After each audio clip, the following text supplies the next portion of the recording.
Ni inkuru yamenyekanye ku itariki ya mbere y'ukwezi kwa gatanu 2026 aho byavugwaga ko umugabo witwa Hakizimana Jacques na Musengimana Claudine wari umugore we na Nzaburimana ndetse na Isumba byose Jacques ko bivugwa ko bishe umukecuru Saverina bamuziza amafaranga bari bamurimo ubwo ngo bari bamuhamagaye bagira ngo bayamwishyure ahubwo yamara kugera iwe mu rugo bagahita bamuta umucyobo. Umurambo w'umukecuru ukaba waraje kuboneka mu mwobo uyu mugabo Hakizimana Jacques yari yaracukuye mu rugo iwe amaze kumutamo yamubeshye ko agiye kumwishyura aya mafaranga ye. Abaturage bari basabye ubuyobozi bwite bwa leta ko uyu mugabo ndetse n'abafatanyacyaha be bazajyanwa mu nteko y'abaturage kugira ngo aburanishirizwe mu ruhame.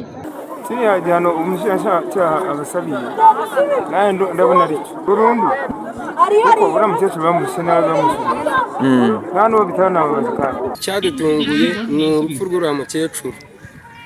Ikintu cyantunguye igihe kindi cyambabaje cyane ni ukuntu shehe yari umuntu ugenda ahangaha abantu bavuga ati ni inyangamugayo, niwe muntu wari waramamaye muri Mutenderi hari umuntu muzima.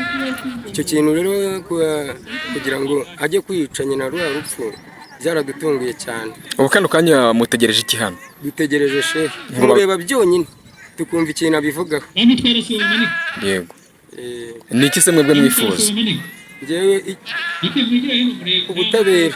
Ubutabera nibwo bwagomba kugira icyo bubikora, naho twebwe nta icyo kwifuza cyo ntago wabona ikintu bivugaho. Ubundi amazina yanjye bwite nitwa Donate Nigena, ndi murumuna wa shehe mu ndimu. Yego. Ubwo rero icyatuzanye hano baduhaye itangazo yuko hazaboneka iburanisha rya shehe ku rubanza rw'urupfu rwa mama utubyara. Yego. Ubundi njya kubimenya nari ndi mu rugo mu mirimo isanzwe, ubwo ngiye kubona mbona nimero ya mukuru wanjye arampamagaye atariko wowe uri kuri rezo waba uri guhamagara mama mukavugana, ubwo twajyaga tumuhamagara kenshi tukamusuhuza tukamubaza amakuru. Noneho muhamagaye biranga ndabubwa ati nanjye mu ndamuhamagara ntibikunde pe. Arambwira atariko numvisha amakuru yuko mushiki wacu uba Imutenderi yaba yaramubonye ngo agiye kwa shehe ngo gutora ngo amafaranga ye ngo yari yamuhamagaye ngo uze nkwishyure amafaranga narayabonye. Yari amafaranga yari yaramwibye bijya mu butabera nyine umuhuza za gutanga itariki yo kuzayahabwa. Ubwo rero twahamagaye mushiki wacu aradubwira ati ko naramubonye ahubwo bacurikiranye ibintu kuko yari yabwiye ngo araza kuza kunsezera nganiriza avuyeyo kuko isaha bari bamuhaye yari igeze. Ati ngiye kubona mbona ntaje nababaza bakavuga ngo twamwohereje tunyuraho turakura. Ati nanjye biranyobera nimero yiwe kuva icyo gihe sinayibonye. Ubwo byaradutunguye kuko twumvaga umuntu yubahutse kujya kwiba umukecuru amafaranga nkayo akamutumira ngo no kwishyure kandi byaragomba guca wenda no mu butabera nkuko aribwo bwabisinye ko azamwishyura. Ati ibintu ntago ari amahoro. Ubwo nabwo mukuru wanjye nti rero n'ubusanzwe igihe amwiba yarateze yiyambaza mushiki wacu mukuru i Kigali, akaduhamagara mushiki wacu twumve yuko yaba ariho yagiye kumubwira icyo kibazo cy'uko wenda yanze kumwishyura kandi itariki yageze. Tubaje mushiki wacu mukuru nawe aravuga ati reka ntabwo namubonye. Ubwo twatangiye kumva dutunguwe twibaza buryo ki rwose shehe twabonaga muri twe afite uburyacya mu bigaragara, twibaza buryo ki yaba yakoze ibyo bintu biratuyobera. Ariko mu masaha agiye ashyira mu masaha 11 saa 12 twagiye kumva twumva noneho bati twageze kwa shehe niho bamusanze muri fose yamutaye ashyiraho beto. Kuko ibyo bintu biradutungura ariko nyine kuko mu ikorosi ry'ubuzima byose biba bibamo ubwo twarumiwe nyine. No munsi rero twaje kumva buryo ki ari bumubaze ubutabera akanasobanura. Twibavuze ati mwe banyamuryango cyangwa inshuti za mukecuru mu muciro ubanza wenda hari twamucira udahuye n'amategeko mwamucira nk'uruhi. Ubu uri umuntu murangamutima yacu kuko umuntu yakubujije umubyeyi ukabaho nk'imfubyi rero twe dusigaranye gusa wasanga wavuga noneho n'ibitabo mu mategeko y'u Rwanda. Yewe nabo ngo bamujyane burundu kuko se aje twaza tureba n'umuntu akabyiba. Aba bashinzwe gukora iki cyaha cyo kwica uyu mukecuru rero bakaba baje kuburanishirizwa mu nteko y'abaturage yabereye hano mu kagari ka Mutenderi mu murenge wa Mutenderi wo mu karere ka Ngoma kuri iyi tariki. Umushinjacyaha akaba yabasabiye gufungwa igifungo cya burundu ngo bitewe nuko iki cyaha bagikoze inkana. nk'uko tubisanga mu gitabo cy'amategeko ya leta igazeti ya leta mu ngingo y'107 ndetse n'108, aho iri tegeko rivuga ko umuntu uhamijwe icyaha n'urukiko ko yishe umuntu ku bushake afungwa igifungo cya burundu. Uru rubanza rukaba ruzongera gusomwa ku itariki 9 z'uku kwezi nk'uko urukiko rwisumbuye rwa Ngoma rwabitangaje. Ubusanzwe leta y'u Rwanda ikangurira abaturarwanda muri rusange kwirinda kwihorera cyangwa se gukora ibigendanye n'ibyaha ko byose bishyira ubuzima bwabo mu kaga. Gendigatera Alphonse, iyi ni BTN TV mu burasirazuba bw'u Rwanda. Bavuye muko tuza gutabara uno muntu yapfanye n'umugabo. Twaje dushidikanya tuvuga ngo wenda umugabo aracyasambagurika, nuko tugeze hano kuri Kodeke kwibereshi kumva baratubwiye ngo n'umugabo yashaje. N'abangaba ba nyir'ubwite nyine n'abana badutabaje, papa na mama barapfuye. Amarira, agahinda, ishavu, umubabaro ni bimwe mu biri kuranga abaturage bari muri uru rugo rwo kwa mudamu nyakwigendera yitwaga Bajeneza Adelphine, umugabo nawe yitwaga Anna Kereti. Ngira abumva bari baryamye muri iki cyumba. Inkuru y'incamugongo yaje kumenyekana mu gitondo cyo kuri uyu wa kabiri ko bamaze kuva ku isi ya rurema kandi bose bagapfira icyarimwe, dore ko ku munsi w'ejo padiri yari yaraje kubahereza Ukaristiya kugira ngo babe babasha kujya kwa muganga. Banyakwigendera bari basanzwe bafite uburwayi bamaranye ibyumweru 3. Tuganira na bamwe mu baturage badutangarije ko iyi nkuru kuyakira na n'ubu batarayakira kuko ari inkuru ibabaje imitima yabo kandi inashenguye imitima yabo. Ubwo tuganira nabo mu kiniga cyinshi badutangarije ko bakiriye iyi nkuru y'incamugongo. Twatabajwe ko bavandimwe bacu bapfuye, natwe turaza turatabara nyine dusanga koko ibyo dutabarijwe n'ibyo. Natubwiraga icyo azize, gusa ikizima ni uko ngewe nzi ko barwaye, habanje kurwara umudamu, irangije arivuza kwa muganga, arivuza, aje kwivuza nyuma y'iminsi mikeya, sibyo ko hari habanje kurwara umwe nyine akaba ari wari umaze iminsi, n'undi arafatwa. Gusa ikizima cyo nuko nawe yagiye kwa muganga, ariko kwa muganga yagiye n'ubundi ntabwo byatumye n'ubundi adasaza. Ariko amarozi umuntu yayabwirwa n'iki? Nta gipimo gipima umuntu ngo bavuge ngo umuntu yishwe n'uburozi.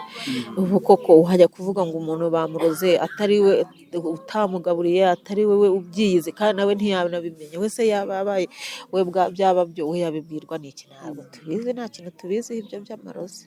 Irimo ari ibiri y'umugore n'umugabo. Niki? Irimo ari ibiri y'umugore n'umugabo.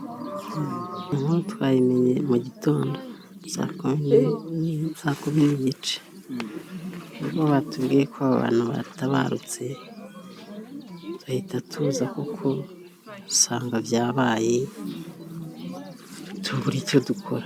Abantu babiri kubona batabarukiye rimwe ntabwo byoroshye, tubyakira gutyo rero tuguma aha ngaha uko tureba turi. Ariko ubwo nyine ngo natwe twakurikiranye amakuru turabaza ese bararwaye?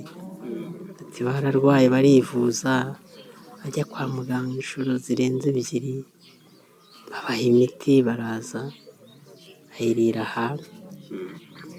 Ejo baba bararembye, bazana n'umusaseridoti abaha amasakaramentu. Ndumva afite nk'imyaka wenda nka 40 wenda. None umuntu wacu turamubuze tumureba, yapfanye n'umugabo. Twaje dushidikanya tuvuga ngo wenda umugabo aracyasambagurika, nuko tugeze hano kuri Kodeke kwibereshi kumva baratubwiye ngo n'umugabo yashaje. Nuko bose bapfuye ubu twabuye mu kantu kandi yari umuntu wacu. Ariko Imana imwakire cyo kora, natwe nuko da. Ngo inkuru y'incamugongo nemenye mu isaha ya saa 11 nyuma y'iminota 15, saa 11 bambwira ko mushiki wanjye yapfuye. Nyuma y'iminota 15 nongera kumenya inkuru ko n'umutware nawe yitabye Imana. N'ubwo buryo nabimenyemo. Nakoze inkuru twayimenye saa 11 za mu gitondo nibwo baduhamagaye ko umudamu wo muri uru rugo yitabye Imana. ariko nyuma yaho tuza kumenya yuko n'umugabo we nawe birangiye. Hanyuma rero amakuru abantu batubwiye ni uko umugore yari amaze ibyumweru 3 arwaye, umugabo we amaze icyumweru kimwe. Ubwo rero nk'uko bigenda mu muco w'abantu, abantu babyitiranyije ko bavuga ko yaba ari amarozi, akenshi abantu bapfa muri ubwo buryo nicyo abantu bahita bemeza. Ubwo rero nk'uko ubundi ikisha umuntu ubundi cyemezwa na muganga, ntabwo wahita ubyemeza ngo ni amarozi cyangwa se ni ibindi bintu byamwisha. Ubwo abahanga mu by'ubuganga nibo bazatwemeza ikisha aba bantu.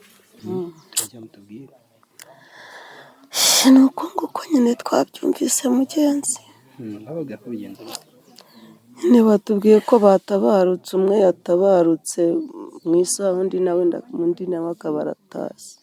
11:00 bari bamaze kumpamagara bati umukobwa warapfuye.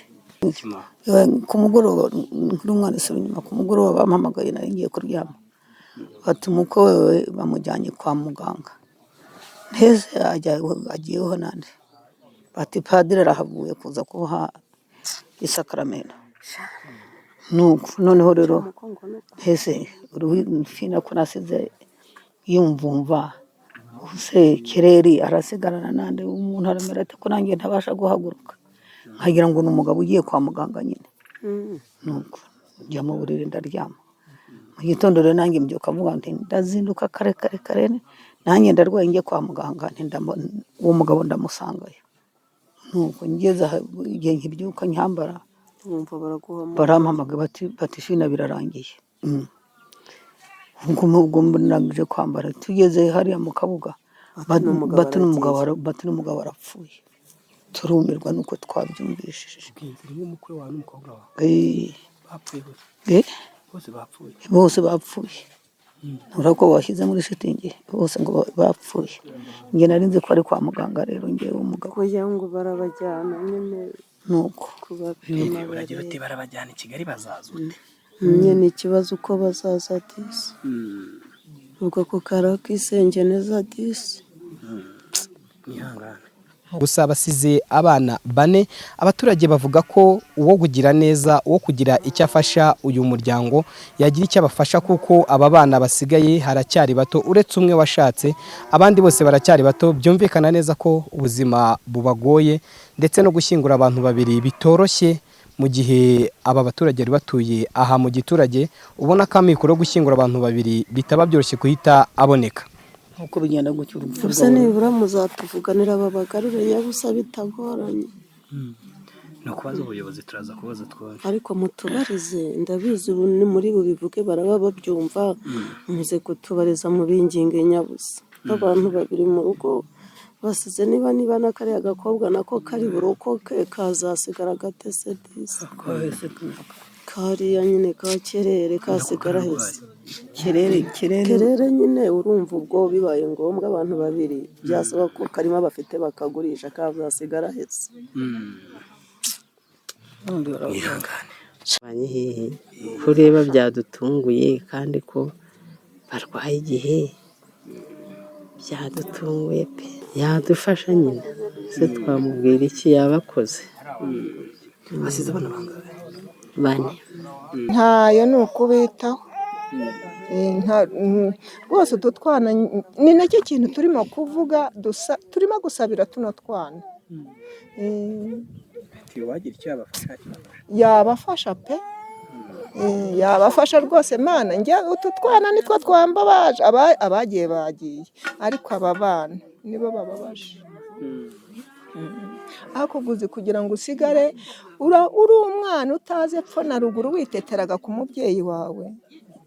Ubuse ububasha bwo gufata abantu 2 ugahita bashyingura wabukura he? Hari n'ubundi bazashyingurwa, ariko ubwo nuko banza umuntu agatekereza uko byazagenda, cyangwa umuntu byaba ngombwa umuntu akaka n'ubufasha. Ubwo se ubundi umuntu ntaba kwibufasha, usibye ko wenda baba butari buboneke, naho ubundi ugira ngo ntibabukenewe. Aya makuru yaje gushimangirwa n'umunyamabanga nshingwabikorwa w'uyu murenge, avuga ko nk'inzego z'ubuyobozi bamenye iby'aya makuru bihutira gutabara, kandi bahageze basanze aba bose bamaze kuva ku isi ya rurema. Gusa bagiye guhita baberekeza ku bitaro kugira ngo babe habasha kumenyekana icyo bazize. cyane. Nitwa Bayingana Theogene, nkaba ndi umunyamabanga nshingwabikorwa w'umurenge wa Rutare mu karere ka Gicumbi. Hano turi ni mu murenge wa Rutare mu kagari ka Gatwaro umudugudu wa Gashinya.